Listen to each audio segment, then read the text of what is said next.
बिस्मिल्लाहिर्रहमानिर्रहीम, अस्सलाम वालेकुम। मैं हूं आपका होस्ट चौधरी इरफान ज़ेर, आपको स्पोर्ट्स ऑन में वेलकम कहता हूं। नाज़रीन, ओबियसली क्रिकेट वर्ल्ड कप के हवाले से जो गहमा गहमी है, जो बात हम कर रहे हैं, वो बहुत ज़्यादा ही शिद्दत अख्तियार करती गई जब वीज़ों का मसला आया। और हमने देखा कि ये एक ऐसी डिबेट शुरू हुई जिस पे डिस्कशन शुरू ख़त्म होने का नाम नहीं ले रही थी। बट इवेंचुअली जब इंटरवीन करवाया पीसीबी ने आईसीसी को, और आईसीसी के इंटरवेंशन के बाद फिर कल उन्होंने अनाउंसमेंट जारी की कि हम वीज़े जारी कर रहे हैं। क्लियरेंस हो चुकी है और उसके बाद आज मोस्ट लाइकली 3 बजे की फ़्लाइट दुबई की है और हमारी टीम फिर कल हैदराबाद जाएगी। डिस्कशन करने के लिए मेरे साथ स्टूडियो मौजूद है ज़ाहर बाजवा साहब। अस्सलाम वालेकुम जी। वालेकुम इरफान, बहुत क्या हाल है आपका? अल्हम्दुलिल्लाह जी, कैसे हैं? ठीक-ठाक हैं? बेहतरीन, आप बताइए। एक्साइटमेंट आपकी बढ़ रही है जी, वर्ल्ड कप बहुत के ज़्यादा रिगार्डिंग? एक्साइटमेंट है। बड़ी कंट्रोवर्सीज़ थी स्क्वाड हाँ। के रिलेटेड, स्क्वाड सिलेक्शन से रिलेटेड भी। वो भी डिसाइड हो गया कि अब क्या हुँ। स्क्वाड वर्ल्ड कप में पाकिस्तान टीम लेके जाएगी। दूसरा, ये भी बड़ी कंट्रोवर्सी चलती रही कि वीज़े आ रहे हैं, नहीं आ हाँ, रहे, ये तो और बहुत बड़ा ज़्यादा डिले ही। हो गया, लेकिन इवेंचुअली वो चीज़ अच्छा, सॉर्ट ऑफ। इसमें सब लोगों का मानना ये है और मैं बड़ा इसमें स्ट्रांगली बिलीव करता हूँ कि जैसे तमाम कंट्रीज़ को समहाउ 2 या 3 वीक पहले वीज़े इशू कर दिए गए थे। सिर्फ़ एक कंट्री पाकिस्तान था जिसको इशू नहीं किए गए। एक तरफ आपकी जान निकली हुई थी कि किसी तरह पाकिस्तान वर्ल्ड कप में पार्टिसिपेट करे। जब पाकिस्तान ने कहा कि आप एशिया कप अगर खेलने नहीं आएँगे तो हम भी नहीं आएँगे। तो आपने पूरा एक उसका स्क्रिप्ट तैयार किया, आपने आईसीसी के हुकाम को भेजा, उन्होंने आके मेक श्योर किया कि आपसे हमसे कंफर्मेशन ली कि आप हमारे पास आके हमारी बात पे आप इंडिया के खेलेंगे। और हमें पता है कि आईसीसी को समहाउ गवर्न जो है वो बीसीसीआई करता है। जब आप एक तरफ इस तरह की एफर्ट कर रहे हैं कि हमारा वर्ल्ड कप खराब ना हो, दुनिया को एक इमेज हमारा जाए कि जी हम बड़ा सेफ कंट्री हैं, और जो भी उनकी रिक्वायरमेंट थी। दूसरे एंड पे जब ये इस तरह की, जिसे आप कहना चाहिए बिलो द बेल्ट हरकतें करना, कि डेंट करने के अब मुतरादिफ है जी, सिक्योरिटी क्लियरेंस अप्रूवल नहीं आई, कभी कुछ करना। आपको लगता नहीं है ये स्पोर्ट्स को और ये तमाम ओवरऑल, जो अगर कहीं हम बात करते हैं आइस मेल्ट करने की, ये फिर दोबारा उसी तरफ भारत ले जाता चीज़ों को? देखिए, बहुत ही सैड और अनफॉर्चुनेट बात है। उसकी वजह ये है कि जिस तरह बाकी 10 टीमें पार्टिसिपेट करी हैं क्रिकेट वर्ल्ड कप में, जो ट्रीटमेंट बाकी प्लेयर्स को या हुँ, बाकी टीम्स को दी जा रही है वीज़ा के हवाले से, इमिग्रेशन के हवाले से, या जो भी लॉजिस्टिकल अरेंजमेंट्स के हवाले से, उसी तरह की हम ये नहीं कहते कि पाकिस्तान टीम को कोई प्रेफरेंशियल ट्रीटमेंट दी जी। जाए। एक वही उसी तरह की ट्रीटमेंट देनी चाहिए, और ये बहुत ही सैड और अनफॉर्चुनेट है, because sports is something which should be beyond politics. हुँ, और साथ ही साथ जब हम देखते हैं कि जो हमारे पाकिस्तानी खिलाड़ी हैं, जब टीम जा रही है इंडिया मैच खेलने, तो जो भी पाकिस्तान इंडिया के दरमियान जो पॉलिटिकल इश्यूज हैं, उसमें इनका क्या कसूर है? जी। तो उनको जब आप इस तरह तंग करते हो, तो उससे एक आपका अपना ही इमेज मेरे ख्याल में ख़राब होता है। तो इस हवाले से बिल्कुल भी डिस्क्रिमिनेटरी ट्रीटमेंट नहीं होनी चाहिए जी। थी। लेकिन पाकिस्तानी प्लेयर्स को this should serve as a motivation to perform even better. उन्हें जो भी उनके साथ ये जो हमारे साथ वो कर रहे हैं कि वीज़ा उन्होंने बहुत लेट दिया, और भी जो इस तरह की छोटी हरकतें वो कर रहे हैं, उसका एक ही तरीका है कि आप पिच पे उसका जवाब दें, अच्छा परफॉर्म करें, और अपने आप परफॉर्मेंस से उनको साइलेंस करें, जो भी सारा ये इनके साथ किया जा अच्छा, रहा है। उसमें अगर और इज़हार देखें तो मसला ये आप देखें कि ब्रॉडकास्टर को नहीं दिए गए अभी तक। दूसरी तरह हमारे एक एहसन रज़ा हैं, वो उन्होंने जाना है, उनको लीड पैनल के वो अंपायर हैं, उनका वीज़ा अभी तक हमारे ज़राए के मुताबिक नहीं मिला। फिर इसी तरह अगर आप जो सिक्योरिटी की बात आपने की, तो आप जो न्यूज़ीलैंड के 1 दिन के गैप के बाद हमने कल रात को ऑलमोस्ट 8 बजे पहुँचना है, 1 दिन का आपको प्रैक्टिस मिलेगी या नहीं मिलेगी? ऑब्वियसली आपकी फ़्लाइट की फटीग है सारी रात की। आपने नेक्स्ट डे प्रैक्टिस मैच खेलना है। अब उसके अंदर भी है जी 100% टिकट्स रिफंड कर दी गई हैं, ठीक है? और विदाउट स्पेक्टेटर मैच होगा। अब जो इमेज बिल्डिंग की आप बात करते हैं, वर्ल्ड कप जैसे मेगा इवेंट से पहले जी सिक्योरिटी फराहम नहीं की जा सकती, तो विदाउट स्पेक्टेटर मैच कराए, ये चीज़ें कैसे देखते हैं आप? देखिए, इसकी दो चीज़ें हैं। जो पहला जो आपने क्वेश्चन किया कि जो हमारे ऑफिशियल्स वहाँ जा रहे हैं या बाकी लोग वहाँ पे जा रहे हैं, who are going to be part of the broadcasting team या अंपायरिंग पैनल का हिस्सा होंगे, या और भी जितनी हैं जो रिलेटेड एक्टिविटीज़ होती हैं, रिलेटेड ऑर्गेनाइजेशंस होती हैं, who are part and parcel of arranging this mega event of such scale, उनको जो वीज़ा नहीं दिए जा रहे, वो तो बहुत सैड और अनफॉर्चुनेट बात है। That is not defensible. हुँ, उस हवाले से जो बाकी पूरी दुनिया से लोग वहाँ पे आ रहे हैं, चाहे वो ब्रॉडकास्टर्स हैं, चाहे वो अंपायरिंग ऑफिशल्स हैं, या मैच ऑफिशल्स हैं, या कोई और इस तरह के लोग हैं, उनको बुलाया जा रहा है। उस हवाले से एक जैसी ट्रीटमेंट होनी चाहिए तमाम, चाहे जिस मर्जी खिला मुल्क से आ रहे हैं। लेकिन जो दूसरी बात जो अब रिसेंटली उन्होंने अनाउंस किया है कि जो हैदराबाद में पाकिस्तान और न्यूजीलैंड के दरमियान वार्म अप मैच होगा, that will be behind close door. उसमें कंसर्न्स काफ़ी हद तक मैं एक्सेप्ट कर सकता हूँ कि बाज़ का जब इतना बड़ा टूर्नामेंट करा रहे होते हो इंटरनेशनल लेवल का, और जी। 10 वो पूरी दुनिया से आपके पास आए हुए हैं, खिलाड़ी भी आए हुए हैं, मैच ऑफिशियल्स भी आए हुए हैं, बाकी भी ब्रॉडकास्टर्स वगैरह भी आए हुए हैं। तो और एडमिनिस्ट्रेशन के लिए बहुत बड़ा चैलेंज होता है सिक्योरिटी इंश्योर करना या बाकी logistical arrangements are in place. अगर वो एडमिनिस्ट्रेशन फील करते हैं कि हम नेसेसरी सिक्योरिटी नहीं प्रोवाइड कर सकते and it's in the best of the interest के match is going to be held behind close doors in the larger interest, बाकी चीज़ों को मद्देनजर रखते हुए, तो उस सीज़न को हम काफ़ी हद तक कंसिडर कर सकते हैं, क्योंकि ये एक ऐसी सिचुएशन है जो पाकिस्तान में हमें बारहा फेस करनी पड़े। बारहा जब हम एक, आपको पता है जो पिछले 5-10 सालों में एक ऐसा हम ट्रांजिशन फेज से गुजरे जहां हमने आहिस्ता आहिस्ता पाकिस्तान इंटरनेशनल जो इंटरनेशनल क्रिकेट है पाकिस्तान में लेके आई, तो एडमिनिस्ट्रेशन ने भी आहिस्ता आहिस्ता इसको फेज आउट हुआ। तो उस चीज़ को मेरे ख्याल में थोड़ा बहुत हम एक्सेप्ट कर सकते हैं। हाँ ऑब्वियसली, बट पार्ट तो ये पॉइंट इसमें ये है कि हैविंग सेड दैट कि आपने अपनी चीज़ों को एक बड़ा इवेंट करवा रहे हैं, 4 साल की प्रिपरेशन है, ऐसे तो नहीं है ना इनको मालूम नहीं था कि हमने कल वर्ल्ड कप को अरेंज करना, और आपने टिकट्स भी उसकी भी सेल आउट की। अब आपकी अगर प्रिपरेशन पूरी नहीं है, कोई आपका जैसे 15 अक्टूबर को हमारा इंडिया का मैच होना था, उसको इनकी जो भी रिलीजियस एक्टिविटी थी उसकी वजह से एक दिन पहले एक प्रायर किया गया। तो मेरा ख्याल है कि जो बड़ी टीम्स है, ये इस तरह के सिनेरियो आप देखेंगे ना इजहार, तो आपको इंग्लैंड में, ऑस्ट्रेलिया में, न्यूजीलैंड में नहीं नज़र आएंगे। ये सब कॉन्टिनेंट की बेल्ट के अंदर ये प्रॉब्लम इस तरह के आते हैं, जी सिक्योरिटी का मसला आ गया, फलानी चीज़ आ गई। तो बट आपको जब इमेज बिल्डिंग की बात करते हैं या अपने आप को थोड़ा इम्प्रूव करने की बात करते हैं, तो ये मेरा ख्याल है कहीं ना कहीं भारत को, ये जितने भी हम पॉइंट्स बात करें, ये सारी की सारी चीज़ें डेंट भारत को ही कर रही हैं।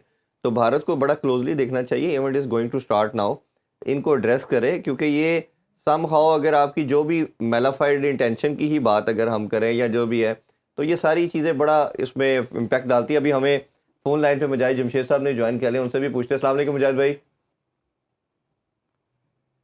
जी अस्सलाम वालेकुम मुजाहिद भाई, सुन पा रहे हैं आप? जी सुन पा रहा हूँ जी कैसे हैं, ठीक ठाक हैं आप? बहुत शुक्रिया आपका, बहुत शुक्रिया आपके टाइम का। मुजाहिद भाई, ये हम बात कर रहे थे वीज़ों का मसला, और इसी तरह टीम को ना देना, ब्रॉडकास्टर को ना देना, जो हमारे एम्पायरिंग पैनल के लोग हैं उनको वीज़े इशू ना करना, और आईसीसी के इंटरवेंशन के बाद क्लियरेंस मिलना, ये कैसे देखते हैं सारे मामले को आप?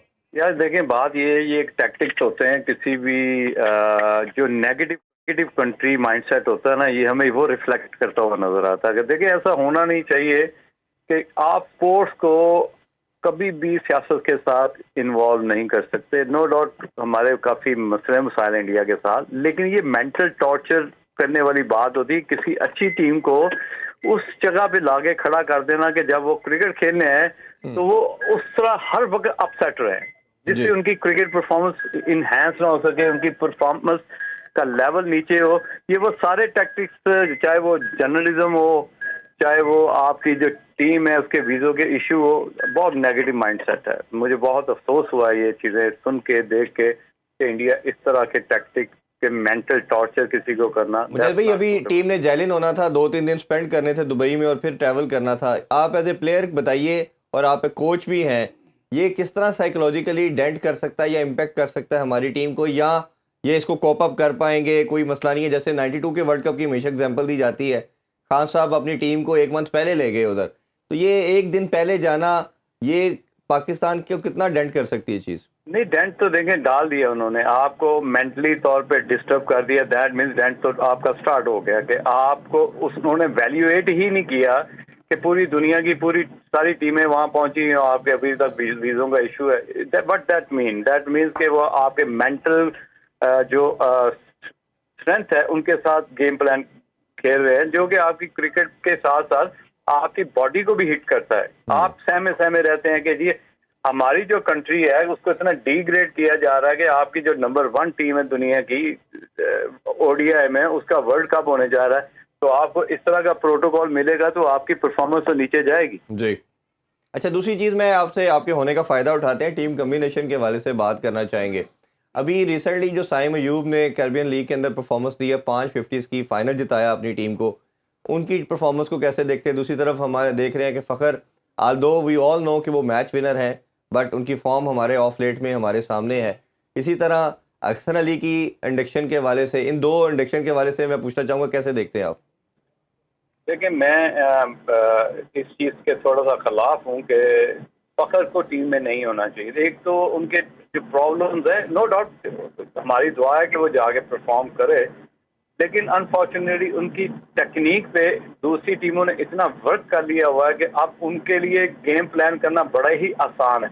प्लेयर वो होता है जैसे अब्दुल्ला शफीक है, जिसके अगेंस्ट आपको किसी भी कप्तान को प्लान करना हो तो उसको जोर लगाना पड़ता है कि इसको, क्योंकि मेंटली और टैक्टिकली और टेक्निकली वो बहुत सॉलिड है।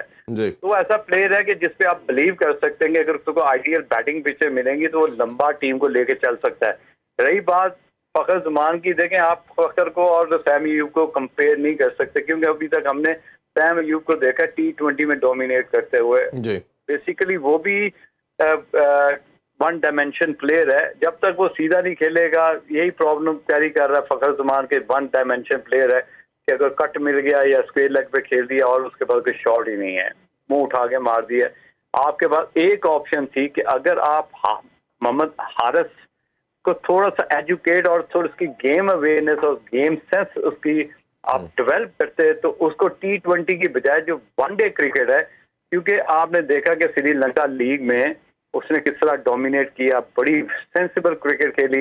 ये यहाँ पे मैं समझता हूँ कि हारिस को टीम के साथ होना चाहिए था बजाय के फखर जमान को होता, क्योंकि श्रीलंका तो पूरी टीम उससे डरी हुई है कि उसने बहुत ज्यादा जबरदस्त परफॉर्मेंस किया श्रीलंका की ब्रेकिंग ट्रैक पे, और वहीं वर्ल्ड कप है।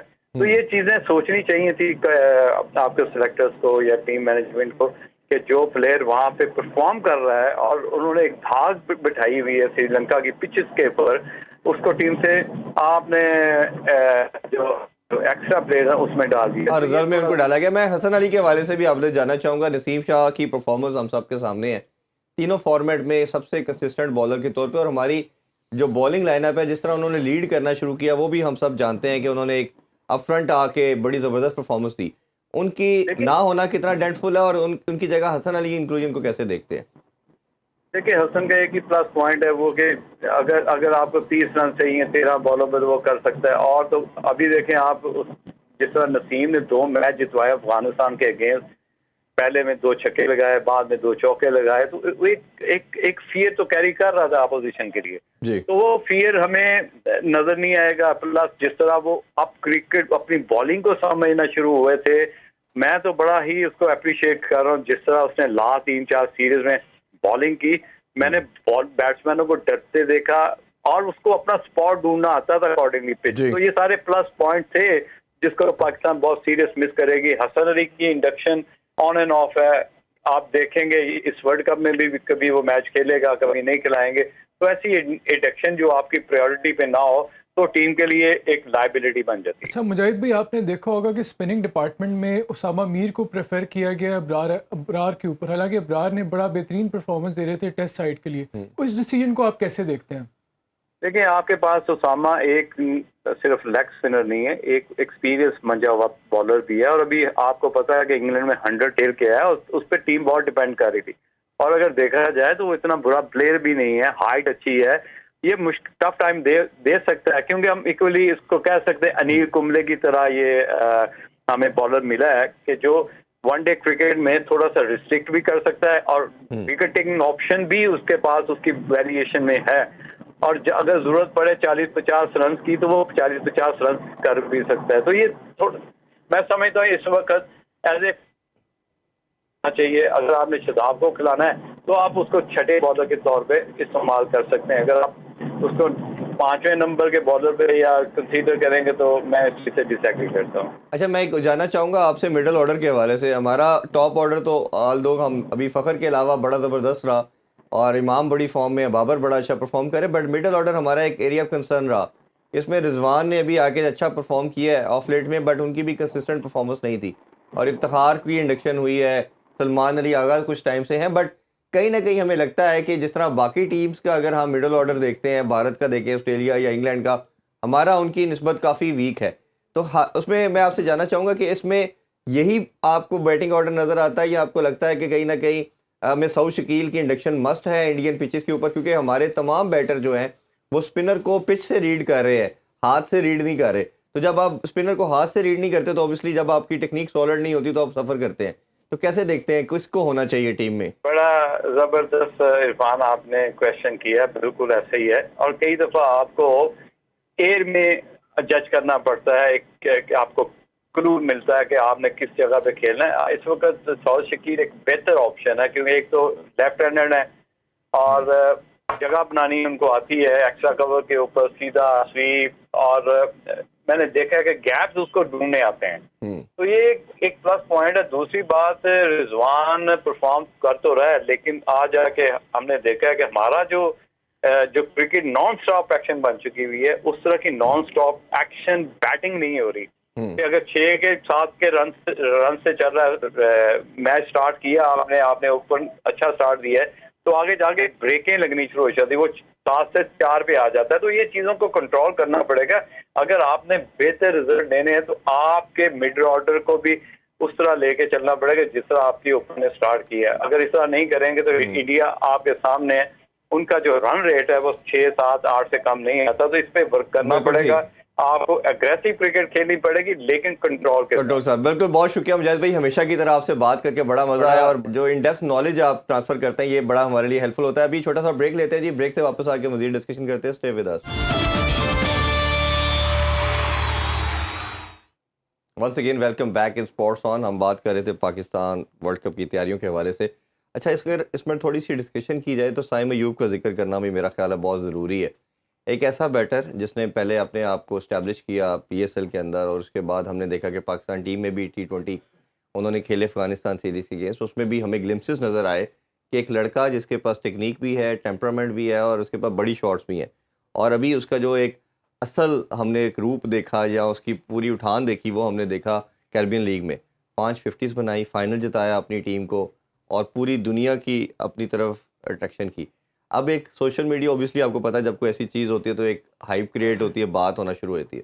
अब इस कंटेंशन में बात हो रही है कि अगर आपने मोहम्मद हारिस को इतने चांसेस दिए और वो कंटिन्यूसली नाकाम होते जा रहे हैं, T20 में तो चले उनकी परफॉर्मेंस पे सब एग्री करते हैं कि वो जिस तरह का फ्लेयर है, तेज़ खेलते हैं, बट ODI में उन पर बहुत क्वेश्चन मार्क है। उनको 1.5-2 साल से टीम का परमानेंट मेंबर रखा गया, और मेरा मानना यह है कि शायद आपको सरफराज के साथ सेकंड कीपर के तौर पे जाना चाहिए था। आपके डगआउट में ऐसा सीनियर प्रो होता जो कई बाबर को या थिंक टैंक को गाइड भी कर सकता था। बट एनीवेज, तो साइम अयूब की ये परफॉर्मेंस और उसको ना लेके जाना, जब इतने ज़्यादा क्वेश्चन मार्क हारिस के ऊपर या फ़खर के ऊपर भी थे, तो कैसे देखते हैं? देखिए, जो आपने टीम सेलेक्ट करनी है, वर्ल्ड कप के लिए स्क्वाड सेलेक्ट करना है, अब उसमें आपको इस तरह के मुश्किल फैसले करने पड़ते हैं। नो डाउट साइम अयूब की परफॉर्मेंस बहुत अच्छी जा रही है T20 सर्किट में। जितनी भी फ्रेंचाइज लीग्स में उन्होंने खेला है और बहुत अच्छा परफॉर्म किया और बड़ा कंसिस्टेंटली परफॉर्म करे। लेकिन जब इस तरह का इवेंट आ रहा हो तो आपकी कोशिश होती है कि अपने स्क्वाड में मिनिमम चेंजेस की जाए, और जो आपकी टीम मैनेजमेंट है या टीम लीडरशिप है, वो अगर किसी प्लेयर को बैक करी है तो जो सेलेक्टर्स होते हैं वो भी कहते हैं कि हमें कैप्टन को या टीम मैनेजमेंट को कॉल को बैक करना चाहिए। तो हारिस जो है, उनको आपने देखा कि पिछले 1 साल से जब से उन्होंने वो साउथ अफ्रीका के ख़िलाफ़ जो उनके पहला अच्छी शानदार परफॉर्मेंस थी, उसमें आके उन्होंने इंटरनेशनल सीन पे राइज़ किया है, उसके बाद से उनको काफ़ी मौके दिए जा रहे हैं, और परफॉर्मेंस भी उनकी बिट्स एंड पीसेस में ही हारिस की नज़र आई। और ये अभी भी बात क्वेश्चनेबल है कि वो आया ODI टीम का या ODI के लिए वो is he the right choice और नॉट। T20 में तो उन्होंने नो डाउट अपना काफ़ी हद तक, और ये बात भी आपकी वैलिड है कि अगर हमने एक सेकंड चॉइस कीपर रखना था जो सरफराज जैसा एक्सपीरियंस्ड हैड, डग आउट में शायद होना चाहिए। लेकिन जो सिलेक्टर्स के डिसीजन होते हैं, बड़ा उनका मुश्किल डिलेमा होता है कि बड़ी थैंकलेस जॉब है ये। अब हर एक को आप खुश भी नहीं कर सकते, और हर एक को आप बड़े मुश्किल लोगों को आपने बड़ा जगल करना होता है, टीम का बैलेंस भी मेंटेन। अब देखिए, स्क्वाड तो फाइनलाइज हो गया। अब हमें बतौर क्रिकेट के फैंस या जो फॉलोअर्स हैं या मीडिया पे, हमें बैक करना चाहिए इस स्क्वाड को। कैप्टन को बैक करना चाहिए, टीम मैनेजमेंट को बैक करना चाहिए, सिलेक्टर्स को बैक करना चाहिए कि जिन खिलाड़ियों को कॉन्फिडेंस पे, जिन पे कॉन्फिडेंस दिया जाए। सिर्फ मकसद ये है बात करने का कि किस लड़का जब परफॉर्म करता है तो वो समझता है कि मुझे आने के लिए पॉसिबिलिटी है। आप दुरुस्त कह रहे हैं, लेकिन साइम को भी इससे कोई मायूस नहीं होना चाहिए। साइम के सामने पूरा कैरियर पड़ा है, अभी उनकी गालबन 20-21 इतनी एज है, तो अभी वो स्टार्ट करें, उनको बहुत ज़्यादा अपॉर्चुनिटीज़ मिलेंगी आगे जाके। वो मुल्क के लिए खेल भी सकते हैं और बहुत अच्छा परफॉर्म कर सकते हैं और सुपरस्टार बन सकते हैं जी। अभी फ़िलहाल हमारे जो एग्जिस्टिंग क्रॉप है, जिनको सेलेक्ट किया है सेलेक्टर्स ने, उसको हमें बैक करना चाहिए, दुआ करनी चाहिए कि वो अच्छा परफॉर्म करे, और हमें उनका हम अभी जो हमें जिस बात पे डिस्कशन होनी चाहिए या डिबेट होनी चाहिए कि जो स्क्वाड हमने फाइनलाइज कर लिया है उनकी क्या स्ट्रैटेजी होनी चाहिए, उनमें किसको हमने खिलाना है, क्या अब जिस तरह एक क्वेश्चन जो अभी भी ये बड़ी क्वेश्चन जिस बात पे डिस्कशन होनी चाहिए कि हमारा तीसरा फास्ट बॉलर कौन सा होगा। ये तो हारिस रऊफ और शाहीन तो हमारे नंबर 1 और 2 फास्ट बॉलर्स हैं, लेकिन जब उनको उनका तीसरा फास्ट बॉलर मोहम्मद वसीम को मौका देंगे या हसन अली को मौका देंगे, या फिर हम सिर्फ 2 फास्ट बॉलर से जाएंगे, ये भी एक पॉसिबिलिटी है कंसिडरिंग के सब कॉन्टिनेंट कंडीशन में स्पिनर्स। अब एक और जो जिस बात पे हमें डिस्कशन करनी चाहिए कि नवाज और शादाब का टीम में क्या रोल होगा। अब नवाज और शादाब गो के ऑलराउंडर्स हैं और वो बैटिंग से भी कंट्रीब्यूट करते हैं, बॉलिंग डिपार्टमेंट में भी कंट्रीब्यूट करते हैं, लेकिन अब उनको शायद इस बात पे फोकस करना चाहिए कि जो नवाज और शादाब हमारे चौथे और पांचवें बॉलर्स हैं, जो मैंने फील किया इनकी गेम में, इन दोनों ने अपनी बैटिंग को तो बहुत इंप्रूव किया, लेकिन जिस इंप्रूवमेंट की वजह से जो उनका मेन जॉब जो है वो बॉलिंग ऑलराउंडर है एज 4th और 5th बॉलर। अब जिस तरह मोस्ट लाइकली जो हमारा कॉम्बिनेशन में यही होंगे, नवाज और शादाब ही स्टार्ट करेंगे जो हम एक्सपेक्ट करें, तो इनको अपनी बॉलिंग पे बहुत ज़्यादा मेहनत करने की ज़रूरत है और हमें दुआ करनी चाहिए कि अपनी बॉलिंग को इम्प्रूव कर देंगे for the sake of Pakistan. और तो इसी तरह का अगर जिक्र करें तो आज बाबर ने भी प्रेस कॉन्फ्रेंस की कदाफी स्टेडियम में और उन्होंने भी इसी चीज़ों के ऊपर से बात की कि हमारी टीम अच्छी और इन्हीं लड़कों ने, इसी बंच ने आपको नंबर 1 रैंकिंग पे हमें लेके आया और इन्होंने इनको बैक करना। ऑब्वियसली हमारी टीम, हम इसको बैक करते हैं, बट जब हमारा मकसद यही है कि कहीं ना कहीं कोई लूप होल रह जाए, कोई ऐसी चीज़ हो, उसको एड्रेस करना चाहिए। अच्छा, लास्टली मैं आपसे हॉकी की परफॉर्मेंस के वाले से भी जानना चाहूँगा। हमारी टीम कोई ऑलमोस्ट 12-13 साल से हम देख रहे हैं, लास्ट टाइटल हमने 2010 में जीता था, उसके बाद कोई टाइटल नहीं जीत पाया, और जब विक्ट्रीज नहीं मिलती तो आपका इंटरेस्ट ख़त्म हो जाता है। अभी भी एशियन गेम्स जो चाइना में खेली जा रही है, दोनों मैचेस बड़े अच्छे जीते, बड़े मार्जिन से। पहला मैच 15 गोल किए, सेकंड मैच में सिंगापुर के अगेंस्ट 11 गोल किए, बट ये परफॉर्मेंस कंसिस्टेंट नहीं है, बिट्स एंड पीसेस में है। तो अभी लेकिन परफॉर्मेंस तो अच्छी, आगे मुश्किल मैचेस भी आएंगे, कैसे देखते हैं इस टीम की परफॉर्मेंस? देखिए, जो रीसेंट परफॉर्मेंसेस है इससे साफ जाहिर है कि इन लड़कों में पोटेंशियल तो है, लेकिन जो हमारी मैनेजमेंट है उसको चाहिए एक ऐसा कंड्यूसिव माहौल प्रोवाइड करें जिससे इन लोगों का जो रॉ टैलेंट है वो निखर के आ सके। आपने देखा है कि अच्छी परफॉर्मेंस है, खुशाइन बात है, लेकिन जो पीछे हमारी गई है चैंपियंस ट्रॉफी, उसमें हम सेमीफाइनल के लिए भी नहीं क्वालिफाई कर सके। तो ये बिट्स एंड पीसेस हैं, ग्लिम्पसेस दिखा रहे हैं और इनमें पोटेंशियल है। अब ये ओनस है मैनेजमेंट पे कि इनको एक ऐसा कंड्यूसिव माहौल प्रोवाइड करें कि ये इनका टैलेंट निकल सके और ये consistently day in day out Pakistan के लिए अच्छा परफॉर्म कर सकें, और जो पाकिस्तान का पुराना साहब का एक स्टैचर था हॉकी में, उसको रिक्लेम कर सकें। और ओबियसली जो टर्बुलेंस आपके पार्ट पे आती है, जब लड़कों को लाइट नहीं मिलेगी, कई दफ़ा 2 दिन सोते नहीं है जाने से पहले, डेली वेजेस का मसला आता है, इंफ्रास्ट्रक्चर आपको बेसिकली उसकी फाउंडेशन बनानी है, और मेरा ख्याल है जब ये सारी चीज़ें आप जैसे आप उस एटमॉस्फेयर की बात करें, आप प्रोवाइड करेंगे, लड़कों के माइंड के अंदर खेल के अलावा कोई दूसरी थॉट नहीं होगी, तो ओबियसली जैसे हमने अरशद नदीम की बात करते हैं, आज उन्होंने भी ट्रैवल कर रहे हैं, वो भी जा रहे हैं, तो जब ये आप एक एनवायरनमेंट प्रोवाइड करेंगे, इस तरह का हेल्दी एनवायरनमेंट जिसमें सिर्फ स्पोर्ट्स के अलावा कोई आगे पीछे से बात नहीं होगी। मेरी कई एक्स क्रिकेटर हॉकी प्लेयर से बात होती है, तो वो कहते हैं कि जब हम किसी टूर पे जाते थे तो हमारी फैमिली हमें पूरे टूर पे कांटेक्ट नहीं करती थी, हमने अगर कोई बात करनी है तो करते थे, कोई मुश्किल भी आती थी तो हमसे शेयर नहीं करते थे। आप ये देखें इसके पीछे कितनी बड़ी लॉजिक है कि आप उस बंदे को जो एक स्पेसिफिक टास्क पे गया है, वो अपने आप को फ्री माइंड रख रहा है, सिर्फ उसका फोकस उस गेम पे है। तो ये मेरा ख्याल है कि ये एक फार्मूला, एक ऐसा मंत्र है जो सबको समझने की ज़रूरत है, और जब उसे करेंगे तो ऑब्वियसली इसके अलावा आपके पास अपॉर्चुनिटीज़ भी आएंगी और आपको विक्ट्रीज। इसी और दुआ उम्मीद के साथ जी आपसे इजाज़त चाहते हैं। पाकिस्तानी जो खेल है वो दोबारा से फ्लरिश करेगा। आपसे मुलाकात होगी कल। अपना बहुत सा ख्याल रखें। अल्लाह हाफिज़। पाकिस्तान जिंदाबाद।